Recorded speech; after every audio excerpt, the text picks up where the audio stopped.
మాజీ ప్రధానమంత్రి దేవగౌడ మనవడైన ప్రజ్వల్ గురించి అంటే అనేక వీడియోస్ అయితే బయటకు వస్తున్నాయి. సో దానికి సంబంధించి మనకి వివరించడానికి మనతో పాటు ఉన్నారు ప్రముఖ senior journalist, political analyst CS Rao గారు. నమస్కారం సార్.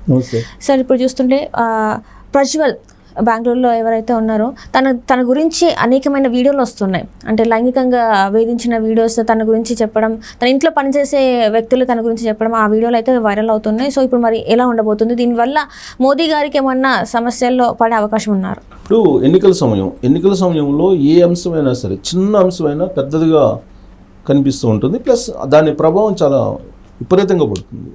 గతంలో ఇలాంటి సందర్భాలు, అంటే ఇది లైంగిక వేధింపులకు సంబంధించినటువంటి కేసు, ప్లస్ ఆయన రాసలీల వీడియో బయటకు రావడం, ఇవన్నీ కూడా చూసాం. ఇది బీజేపీకి ఖచ్చితంగా నష్టం జరిగించేటువంటి అంశమే. గతంలో కూడా ప్రభుత్వాలు ఉప్పు రేటు పెరిగిందని పడిపోయిన సందర్భాలు ఉన్నాయి, ఉల్లిపాయల రేట్లు పెరిగినాయి అని చెప్పి పడిపోయినటువంటి సందర్భాలు ఉన్నాయి. చిన్న చిన్న ఇష్యూలకే ప్రభుత్వాలు పడిపోయినటువంటి సందర్భాలు ఉన్నాయి. కానీ ఇప్పుడు బయటపడినటువంటి ప్రజ్వల్ ఇష్యూ చిన్నది కాదు, ఇట్స్ మేజర్ ఇష్యూగా ఉంది.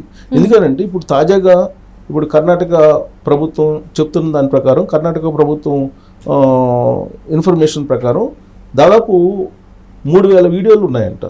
3000 వీడియోలు ప్రజ్వలు కొంతమంది అమ్మాయిలతో ఉన్నటువంటి వీడియోలు, అశ్లీలమైనటువంటి వీడియోలు 3000 వరకు వీడియోలు ఉన్నాయి అని చెప్పి అవి ఇప్పుడు బయటకు వస్తున్నాయి. ప్లస్ సోషల్ మీడియాలో హల్చల్ చేస్తూ ఉన్నాయి. ప్లస్ వాటిని ప్రభుత్వం దాని మీద ఎంక్వైరీ చేస్తుంది. కర్ణాటక హోంమంత్రి కూడా పరమేశ్వర్ దాని మీద ఎంక్వైరీకి కూడా ఆదేశించారు, సిట్ ఏర్పాటు చేశారు.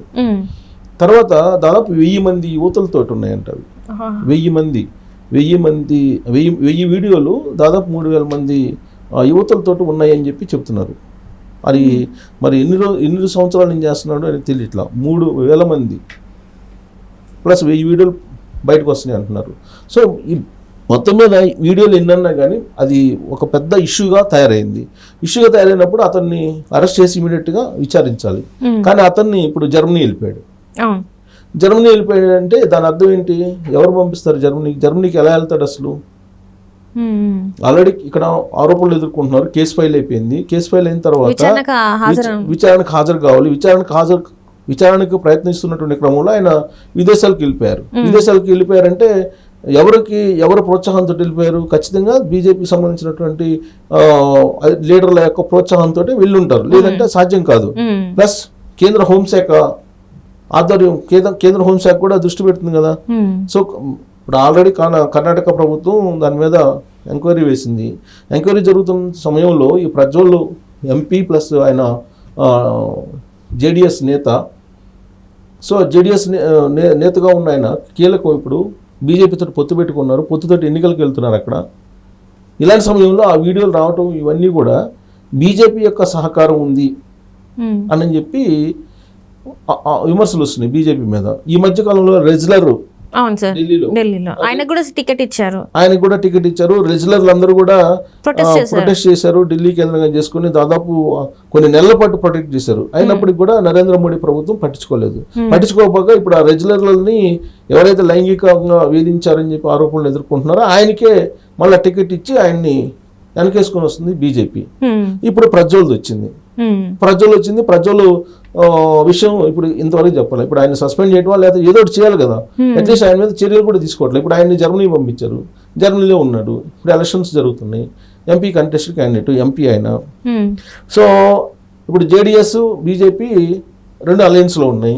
మరి జేడిఎస్ అన్న రెస్పాండ్ కావాలి, లేదంటే బీజేపీ అన్న రెస్పాన్స్ కావాలి. అది నిజమా కాదా అనే దాని మీద ఇప్పుడు సిట్ అయితే ఏర్పాటు చేసి సిట్ విచారణ అయితే జరుగుతుంది. సిట్ విచారణ జరుగుతున్నటువంటి సమయంలో ఆయన జర్మనీ వెళ్ళిపోయారంటే తప్పు చేసినట్టే కదా. దాని ప్రత్యేకంగా విచారణ అవసరం లేదుగా. ఎన్నికల సమయంలో అసలు జర్మనీ వెళ్ళాడంటే దాని అర్థం ఏంటి? కొన్ని వేల వీడియోలు బయటకు వస్తున్నాయి.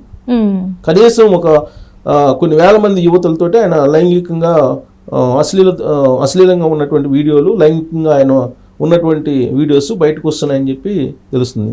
అంటే భారతదేశంలో అత్యంత పెద్ద సక్సెస్ స్కాండల్ అని చెప్పాలి దీన్ని. ఇప్పుడు ఆయన మాజీ ప్రధానమంత్రి దేవగౌడ మనవడు, ఆయన మామూలు వ్యక్తి కాదు. సో ఆయన అక్కడ ఇంట్లో పనిచేసేటువంటి వాళ్ళని, లేదా ఆయనకు పరిచయం ఉన్నటువంటి వాళ్ళని, లేదా ఆయన అసలు ట్రాప్లో చేశారు. కొంతమంది యువతల్ని ట్రాప్ చేసి ఆయన హోదాన్ని ఉపయోగించుకొని ట్రాప్ చేసి ఆ విధంగా అశ్లీల వీడియోలు తీశారు, వీడియోలు చూపించి మళ్ళీ బ్లాక్మెయిల్ చేశాడని చెప్పేసి అంటున్నారు యువతుల్ని. ఇవన్నీ కూడా వస్తున్నాయి ఒకదానికి ఒకటి. ప్లస్ కంప్లైంట్ చేసే వాళ్ళ సంఖ్య కూడా పెరుగుతుంది. ఇప్పుడు బయటకు వచ్చి కంప్లైంట్ చేస్తున్నటువంటి వాళ్ళు, వాళ్ళ ఇంట్లో పనిచేసినటువంటి వాళ్ళతో పాటు ఎవరైతే బాధితులు ఉన్నారో ఆయన బారిన పడినటువంటి వాళ్ళందరూ వచ్చి కంప్లైంట్ చేస్తున్నారు. వాళ్ళ వయసు కూడా 45 దాకా ఉన్న వాళ్ళు కూడా ఉన్నారు, 45 years ఏజ్ వాళ్ళు కూడా ఉన్నారు. అంటే వయసు టీనేజ్ దగ్గర నుంచి 45 years ఏజ్ ఉన్న వాళ్ళ దగ్గర ఆయన రకరకాలుగా అశ్లీల దృశ్యాలని చూస్తూ అశ్లీలంగా వ్యవహరిస్తూ ఆయన సెక్స్ స్కాండల్స్కి పాల్పడ్డారు. వాళ్ళందరూ ఇప్పుడు బయటకు వచ్చి కంప్లైంట్ చేసినటువంటి పరిస్థితి. ఆ కంప్లైంట్లు ఎన్ని అవుతాయో తెలియదు, వీడియోలు అయితే మాత్రం కొన్ని వేలు బయటకు వచ్చినాయని చెప్పి చెప్తున్నారు. సో ఇలాంటి సందర్భంలో ఈ ఎన్నికల్లో పైగా ఇప్పుడు 3వ ఫేజ్ ఇప్పుడు బెంగళూరులో కర్ణాటకలో జరుగుతున్నటువంటి పోలింగ్ కూడా దగ్గరకు వచ్చింది, పోలింగ్ కూడా. సో ఇలాంటి సమయంలో అసలు రెస్పాండ్ కావాలి, ప్రధానమంత్రి నరేంద్ర మోడీ రెస్పాండ్ కావాలి. ఎందుకంటే ఆయన బీజేపీ అలయన్స్ ఉంది కాబట్టి, లేదా అట్లీస్ట్ బీజేపీ జాతీయ అధ్యక్షుడు ఆయనన్నా రెస్పాండ్ కావాలి. నడ్డా ఆయన రెస్పాండ్ కాలేదు. అసలు దానికి సంబంధం లేదు ఈ కేసుకి అన్నట్టుగా వాళ్ళు ఉన్నారు. అసలు ఈ కేసు ఏందో మాకు సంబంధం లేదు అన్నట్టుగా ఉన్నారు.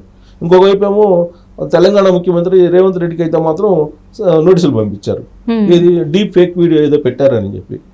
సో అంత డీప్ ఫేక్ వీడియో పెట్టారని చెప్పి ముఖ్యమంత్రి హోదాలో ఉన్నటువంటి రేవంత్ రెడ్డికి నోటీసులు పంపించినటువంటి కేంద్ర ప్రభుత్వం మరి సెక్స్ స్కాండల్లో పాల్గొన్నటువంటి కొన్ని యువతులతోటి, కొన్ని వేల మంది యువతులతోటి ఆయన శృంగార లీలలో చేసినటువంటి కూటమిలో ఉండేటువంటి ఆ అభ్యర్థి విషయంలో ఎందుకు అమ్ముకుంటుంది బీజేపీ?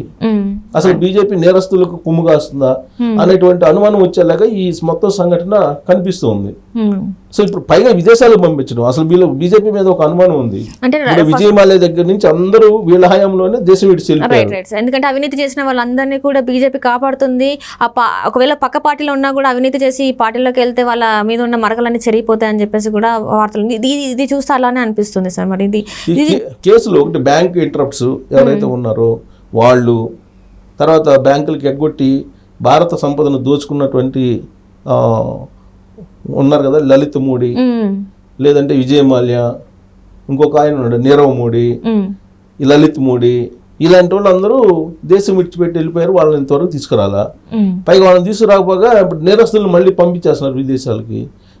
విదేశాలకు పంపిస్తున్నటువంటి వాళ్ళు ఉన్నారు. ప్లస్ వేరే పార్టీలో ఉంటూ అవినీతి పాల్పడితే వాళ్ళని తీసుకొని క్లీన్ చిట్ ఇచ్చేస్తున్నారు.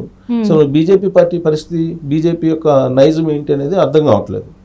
సో ఇప్పుడు ఈ కేసులో కనుక రెస్పాండ్ కాకపోతే మిగతా పోలింగ్ 2 ఫేజులు అయిపోయినాయి, మిగతా ఉన్నాయి కదా, దాని ఎఫెక్ట్ దేశవ్యాప్తంగా పడేటువంటి అవకాశం అయితే లేకపోలేదు. ప్రజ్వల్ అనేది అతను మామూలు సెక్స్ స్కాండల్ ఇరుక్కోలేదు, పెద్ద సెక్స్ స్కాండల్లో ఇరుక్కున్నాడు. సో దానికి సమాధానం చెప్పాలి, బీజేపీ సమాధానం చెప్పాలి.